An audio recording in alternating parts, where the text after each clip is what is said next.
Hey everybody, how you doing tonight? So I thought I'd give you a little update on the Ford Ranger EV.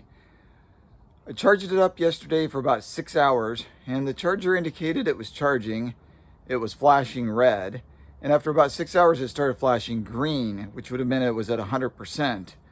But the unusual thing is it never flashed yellow, which was the indication between 80% and 100%. And the truck still wouldn't start. It still indicated that the battery power for the main 312 volt DC battery pack was too low to power up the traction motor. I did some more troubleshooting, didn't really get very far, and just decided to put it back on the charger. And what I found was the override that I had been doing on these relays, you might remember from my first video, was getting disengaged because the 12 volt DC battery was dying. The charger didn't appear to maybe still be charging.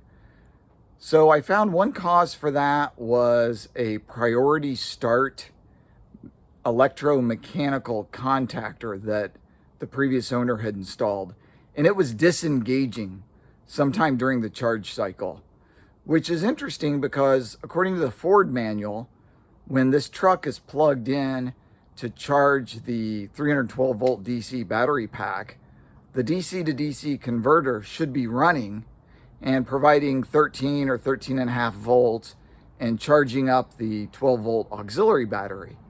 However, as you might recall from my earlier video, a previous owner has replaced the Ford charger with an aftermarket ElCon charger and had to do some wiring around it to get the truck to engage into charging.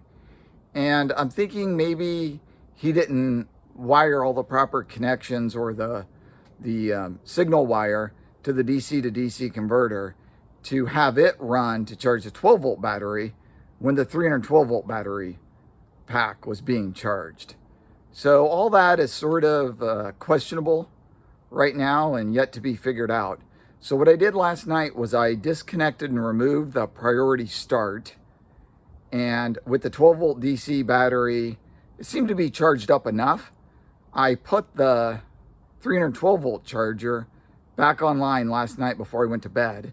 And when I woke up and came out this morning, what I found was the 12 volt battery was drained down again. The relays weren't engaged. The dash lights weren't lit up. And the 12 volt battery was measuring like 3.5 volts. So I think what happened last night during my attempt to charge the high voltage pack, I think the 12 volt battery died and maybe once again didn't keep the car in charge mode. Now the ElCon's charge light was flashing green again this morning, but sometime today a tech support person from ElCon emailed a request I made about this particular charger, and he's told me that this charger is being controlled by the CAN bus, or is designed to be controlled by the CAN bus from the battery management system. I can't find a connection from the battery management system to a CAN bus port on the ElCon charger. And his indication was a green flashing LED on the charger means the ElCon charger can't connect to the CAN bus. But a red LED means it's charging. Red flashing LED means it's charging. So I'm not sure how it got into the charge mode, red flashing LED, if it can't find the CAN bus. But if it really needs to find the CAN bus, it wouldn't be able to find it once the 12 volt battery died. So if it is connected to the CAN bus, maybe the 12 volt battery dying is what's interrupting the CAN bus, and that's why the charger is stopping to charge. So I thought it was flashing green when it's done, but maybe it's flashing green because during the charge, it's losing communication with the CAN bus because the 12 volt DC battery died.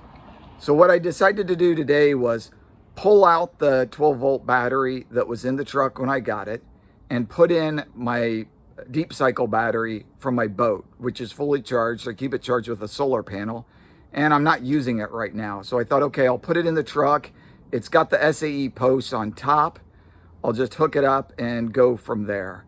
Unfortunately, what I found is the battery, the deep cycle battery from my boat is too tall, and not only would the hood not close without a lot of fireworks, which of course would be unfortunate.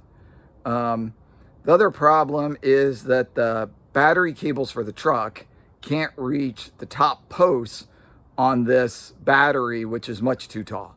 Is put back in the 12-volt battery that was in the truck when I got it, and hook up my 12-volt charger to the 12-volt battery at the same time that I do the jumpers for the relays to put the truck in charge mode and plug AC into the 312-volt, the high voltage charger.